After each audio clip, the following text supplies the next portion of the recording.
Hello everybody. Today we are going to take a look at replacing the LCD panel on a Samsung model NP300E5A-A05US. Replacing this LCD panel is actually not difficult whatsoever. First thing we need to do is take a look here at the bottom corners of the panel. There are two covers, little sticky tabs. You can very easily just pick those off and save those for later because you're going to probably want to put them back on. No big deal. Just two screws. Hold the bezel in place along with some pressure clips. It's actually one of the easiest LCD panels to exchange.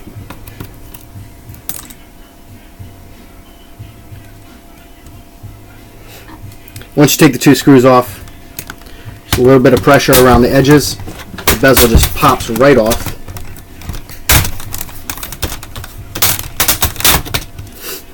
No big deal. Once the bezel's off, you have a couple screws to take the frame out.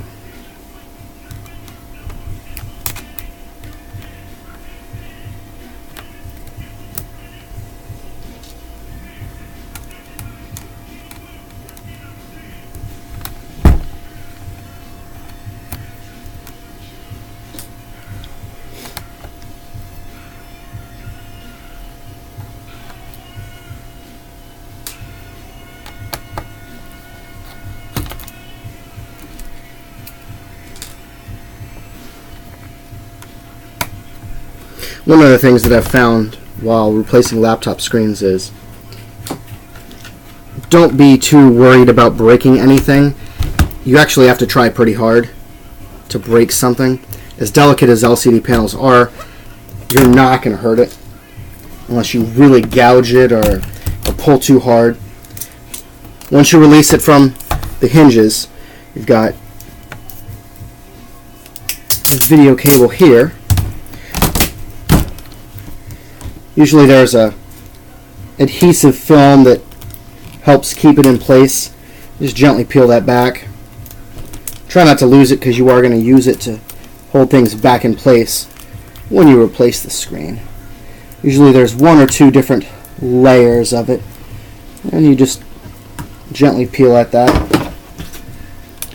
That should be enough to get it out of the way.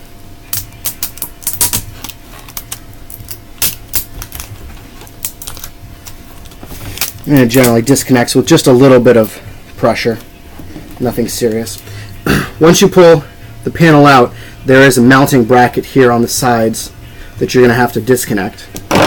I'm sorry, unscrew. Usually just two screws on each side. One thing to keep in mind with these panels, there are different variations of the same model. Some have top mounting LCD panels.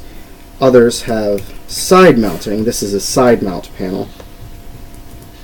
Very important to take note of when you're purchasing your replacement because it will make a difference.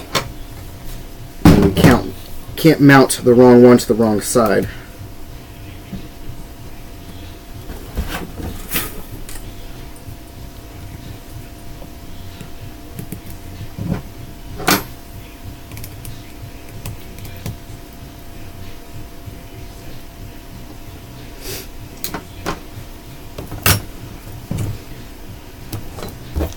Once you're done, you have two brackets and your bad screen. This particular one, somebody decided to try to close a laptop with a cell phone in the way. Does not work. Go figure, right?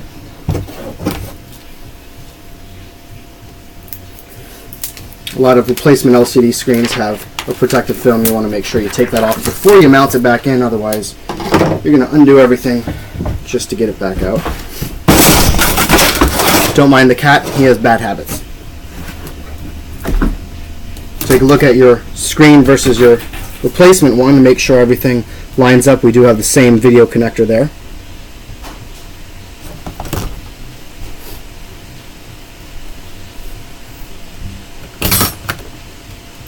And we simply put the hardware back on, same way we found it.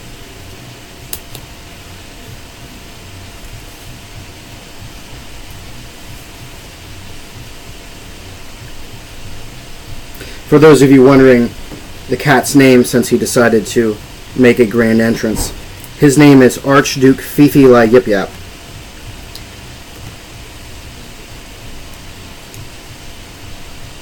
$100 virtual dollars to the person who can tell me what video game that name comes from.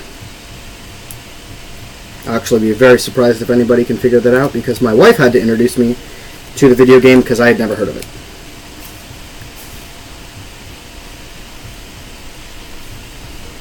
So, one bracket mounted, and of course we have two.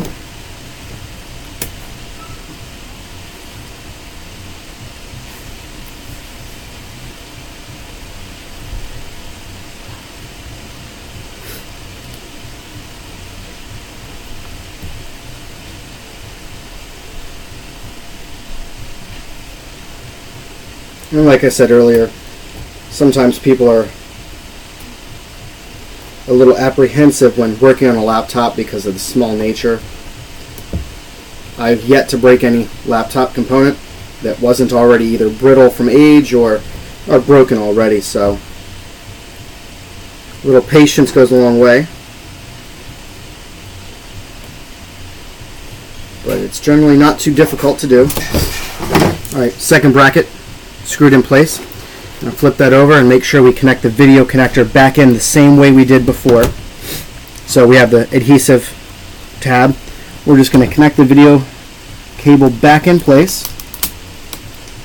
Sometimes it takes a little gentle pressure, but you get it back in. Make sure you secure that tab back down. I left the adhesive on this other one, the second piece of adhesive I mentioned. That guy right back on place. It just helps. Not that it's going to come undone, but better safe than sorry, right? Flip that back around.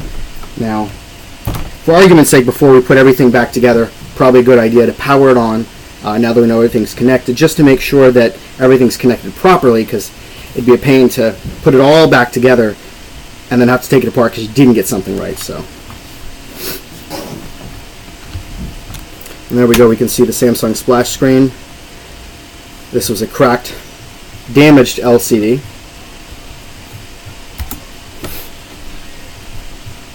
The person who brought it in apparently had put it away in hibernate or suspend mode, and it's got to resume.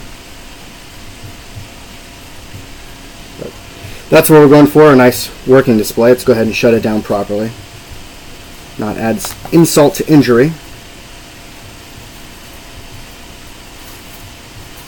They have it set to sleep, that's why. Probably want to address that at a later date. So we'll go ahead and power this thing back down. Some of you may be wondering why I didn't pull the battery. Beforehand, I found that it's very unlikely to cause any damage with the battery in. Some people may feel it's a good precaution. I've been working in the industry for about 8 years now. I've never had a problem working with an LCD panel, that is, and not pulling the battery. If you're working with any components inside the case itself, you probably do want to pull the battery, but something like an LCD panel, you're generally not going to have a problem.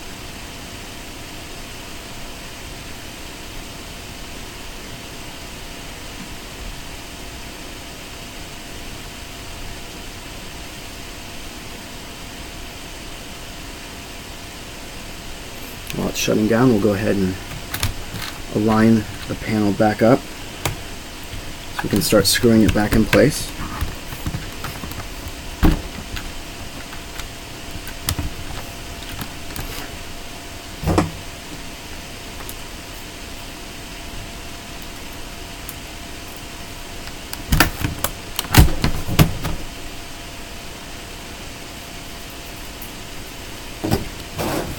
Turn this a little bit so I can get a better angle on it.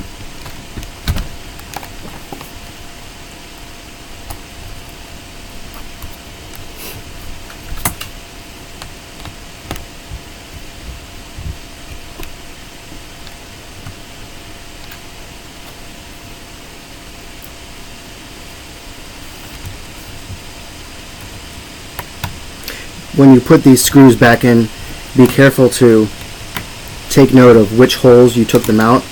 because we first took out that bezel screw, and they do go on the outside holes here. So when you're screwing the panel back in, if you use that outside hole, you're going to be taking everything back apart again, which is going to be extra work. You don't want to do that. Not that this is terribly complicated, but I don't like doing more work than I have to. I'm sure you don't either.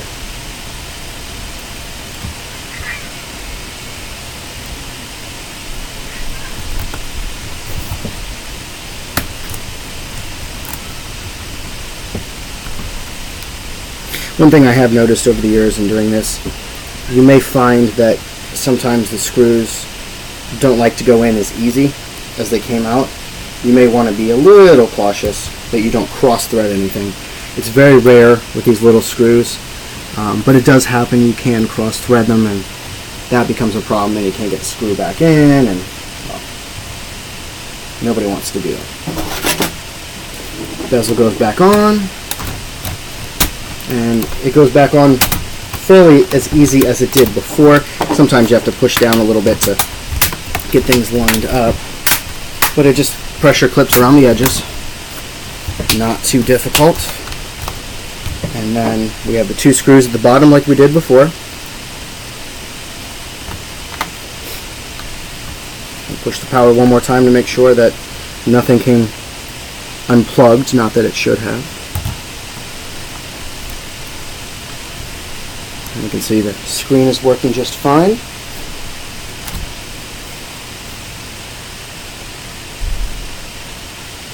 And there you have it.